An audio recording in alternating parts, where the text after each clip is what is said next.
And D-Mac, the Tigers lost yesterday, again, to Cleveland.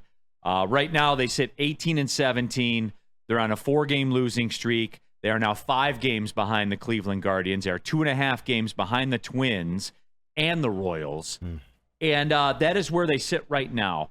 But D-Mac, look. Look at the strength in that division. If you're talking about that, we're still above we're above 500. How's everybody else doing? So, I mean, yeah, is this division the surprise in the MLB right now? It's got to be. Or are everybody overachieving a little bit, maybe? I think a little of that. In Cleveland, I think very much overachieving right now. And the Twins are on a hellacious win streak and stuff. I was just saying, we thought with this record right now we'd be dominating this division, so it's just not the case. Right. And look, that's the surface thing, right? And the concerning things are out there. They wasted another strong pitching performance from Flaherty this time last night. And D-Mac, we know this, right? We've spent a week on this where, 6 through 9 in the lineups hitting 130 for the last week. You can't continue like that. The pitching set, and I know people were in the chat talking about the bullpen, and the bullpen's blown games. There's 162 of these. Yeah. Bullpen's going to blow some games. It just happened that it's magnified because all your relievers in New York got lit up, right? Foley, Miller, everybody who's pitched well got touched. It's going to happen. It usually happens they usually go through it individually at certain times of the season. Yeah. Now, hopefully, they get it out of the way. Okay, they still are a good bullpen. Okay, the best pitching in the world. If you ain't getting the run support, what is it all for? And WeezyD313, the Twins just won 10 games in a row with kind of the mad emoji. And guys, we talked about this. I think it was yesterday. It might have been the end of the week last week. That is an issue because the Tigers don't have that tool in the toolbox. Because when your 6 through 9 hitters are a combined 130 for weeks at a time, D-Mac, that eliminates your ability to win 10 games in a row, period. Oh, absolutely. And you're winning smoke and mirrors late games. How many times we come in here and you hear the manager, AJ Hint, say we can't keep this up. Can't score 3 runs every 8th inning. But a lot of can't keep it up because you can't depend on anybody at the bottom of the lineup. So now hopefully there's a little scuttlebutt and there's some moves being made. Obviously, the call up of Perez and giving him an opportunity. He's he's making it hard for them to take him out of the lineup, which is what you want. So there's competition there. So hopefully, just like Perez, there's other guys that can come up and get an opportunity. It doesn't really matter what the name is, right? Right now, where all the different contracts are, right? It's just somebody's got to get it done and help solidify and I guess manage that bottom of the lineup and get some offense. No, absolutely. And they did make a move. Parker Meadows was sent down. And look, no disrespect to Parker Meadows, but 090 is not good enough. I think Parker Meadows would be the first person to sit down and tell you that 090 is not good enough. So they did make a move. Spenny, I know, look, what was the dude's name they brought up? You have some info on him, right? Yeah, Ryan Viladi. Okay. Ryan, I don't know how to pronounce it, but Ryan Viladi. And you saw his numbers in the minors have been extremely good this season. Like I said, 78 at-bats. He has a 333 average with 3 homers, 17 RBIs, and a 949 OPS.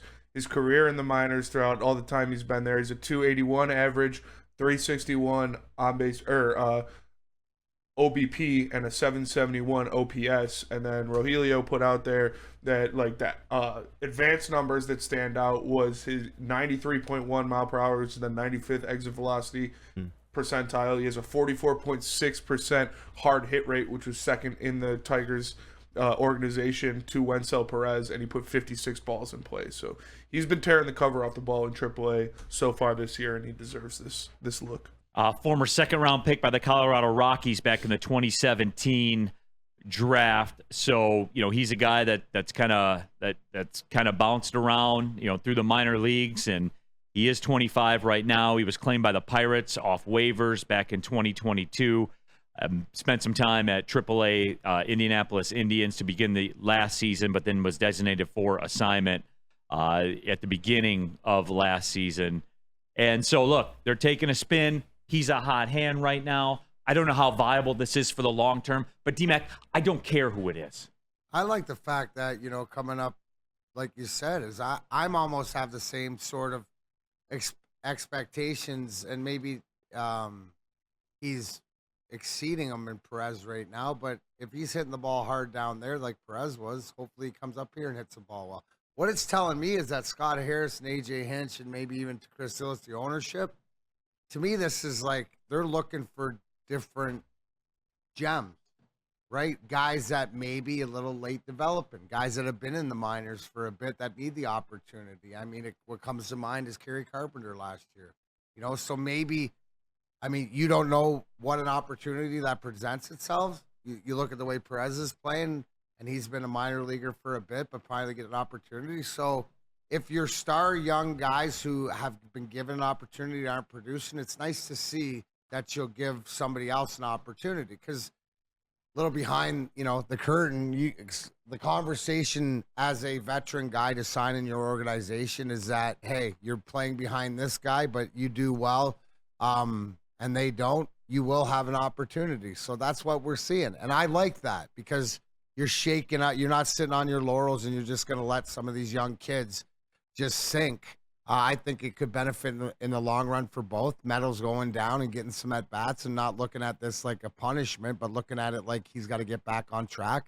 And hopefully this inspires the team for some wins. But it's not like you're bringing up a young guy that hasn't had at-bats, that hasn't been around and stuff like this. I think this has another positive influence. And I think this is like low-key what Scott Harris also brings. Not only his acumen for drafting and stuff, but maybe some guys that have been passed over in the minors that he wants to take a shot on. Now's the best time to take a shot. Yeah, and you have to, right? Your hand is forced. Like through all this, but it's forced, right? But at least we're doing something. Right, and I know maybe people wanted something done a couple weeks ago, but that was never happening. What's Sparky Anderson always say? 40 games. We're not quite there. We've seen enough struggles, but you are doing something within your organization, and these guys are names that we haven't seen before. These are new Scott Harris guys, acquisitions. So it's not an Al Avila guy that's sitting in the minors that we're bringing up going, oh, it's an Al guy. These are Scott Harris guys. That's what interests me, because they could help this team. LFG, glad Harris and Hinch are making moves. It's a silver lining. At least the Tigers aren't static like the Pistons. But LFGC, here's the thing, though, too, that we have to remember with this. There was no other choice. Dude was hitting 090. Yeah. There was no other choice. And that's a tool that's afforded to you. But remember this also. All the prospects are here. There's no one coming to save you. Yeah. Like this Velati guy's resume he's never played the majors before. You know what I'm saying? Like, this is his third team with never playing in the majors. Now he's on a heater, and the analytics are good. That's why he's coming up, because you got it. I'll tell you this: he'll be better than Parker Meadows. You're looking to plug a hole. You got 100%. Leaks and whatever like this. This isn't a long term, but it shows you that you're bringing in guys that are going to give opportunities. And who knows? Remember JD Martinez? I mean, where was Kerry Carpenter before? Guys, maybe this is the opportunity for late development, because what do you have to lose? Nothing. And he will be better. Absolutely. I promise you guys, he will be better than 09. I know nothing about him. Nothing about him. I know he'll be better than 090. I promise you that. Yeah. I promise you that. And remember this too, guys. There's no one coming from AAA to save you. Akil Baddoo, is that your savior? We've seen that act before, with all due respect. You know what I'm saying? So I want to get into this, though, because it's time. I hear around town a lot of the people talking. They're just giving you the kind of the same tired talking points and stuff like that. Mm-hmm. I do want to defend Scott Harris when we come back. Yeah, I do. I want to lay it down. And there are factors that just because people in this town don't know what they are, that doesn't mean they don't exist. Yeah. And I'm going to bring it to the light. And you guys make your own conclusions. So that's what I want to do when we come back to you. We're going to go deep into this, all right? Just organizationally, where the Tigers sit right now. Because do we get the feeling that it's kind of slipping away right now? It looks that way. Wait. Time out.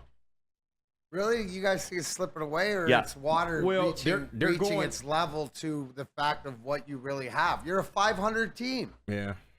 I mean, you know what I mean? These last few games is that if you don't plug these inefficiencies then you can be, but you might have a little bit better. But no, Neil, because of the way you're winning and stuff like this. So you're not that good.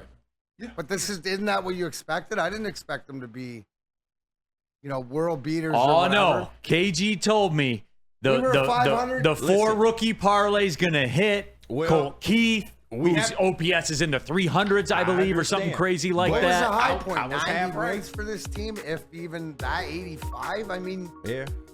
Well, I was half right. The injuries haven't happened yet. So knock on wood, hopefully they don't. But I mean, yes, we all said that the hitting was going to be the issue before the season, though. We all knew this. And now we're seeing it in real time. It is the issue. We're seeing it in real time.